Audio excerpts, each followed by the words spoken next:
কয়েক ঘন্টার অপেক্ষা ভারতীয় ফুটবলের সবচেয়ে বড় মঞ্চ ইন্ডিয়ান সুপার লিগের নতুন মৌসুম শুরু হতে চলেছে বাড়তি উত্তেজনা আর একাধিক নতুন চমক নিয়ে। এবারের মৌসুমে কি কি বদল থাকছে এক নজরে দেখে নেওয়া যাক। এই মৌসুমে প্রথমবারের মতো রেকর্ড 14টি দল অংশ নিচ্ছে। নতুন সংযোজন হিসেবে আই লিগ চ্যাম্পিয়ন ইন্টারকাশি আত্মপ্রকাশ করছে দেশের সর্বোচ্চ ফুটবল লিগে। ফলে প্রতিযোগিতার মাত্রা আরও বাড়বে বলেই মনে করছেন ফুটবল মহল।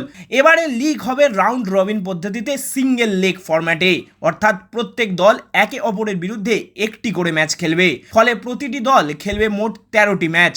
সব মিলিয়ে 91টি ম্যাচ শেষে যে দল পয়েন্ট তালিকার শীর্ষে থাকবে তারাই হবে মৌসুমের চ্যাম্পিয়ন। অন্যদিকে তালিকার একেবারে তলানিতে থাকা দলকে রেলিগেট হয়ে নেমে যেতে হবে দ্বিতীয় স্তরের লিগে। এই মৌসুমে চ্যাম্পিয়ন দল সরাসরি সুযোগ পাবে এশিয়ার অন্যতম মর্যাদাপূর্ণ প্রতিযোগিতা এএফসি চ্যাম্পিয়ন্স লিগ 2 এ অংশ নেওয়ার। ফলে আইএসএল এর গুরুত্ব আন্তর্জাতিক পর্যায়ে এখনও কমে যায়নি। এই মৌসুমে বড় পরিবর্তন দেখা যাবে দলীয় পরিচয়েও। হায়দ্রাবাদ এফসি নতুন নামে ও পরিচয় খেলবে। তারা রিব্র্যান্ড হয়ে এবারের মৌসুমে নামছে স্পোর্টিং ক্লাব দিল্লি হিসেবে। দর্শকদের জন্য থাকছে একাধিক প্ল্যাটফর্মে ম্যাচ দেখার সুযোগ। ডিজিটাল প্ল্যাটফর্ম ফ্যানকোড অ্যাপে যেমন ম্যাচ দেখা যাবে, তেমনি টেলিভিশনে সম্প্রচার করবে সনি স্পোর্টস নেটওয়ার্ক। ফ্যানকোড 3টে পাসের ব্যবস্থাও করেছে: ম্যাচ পাস, সিজন পাস এবং টিম পাস।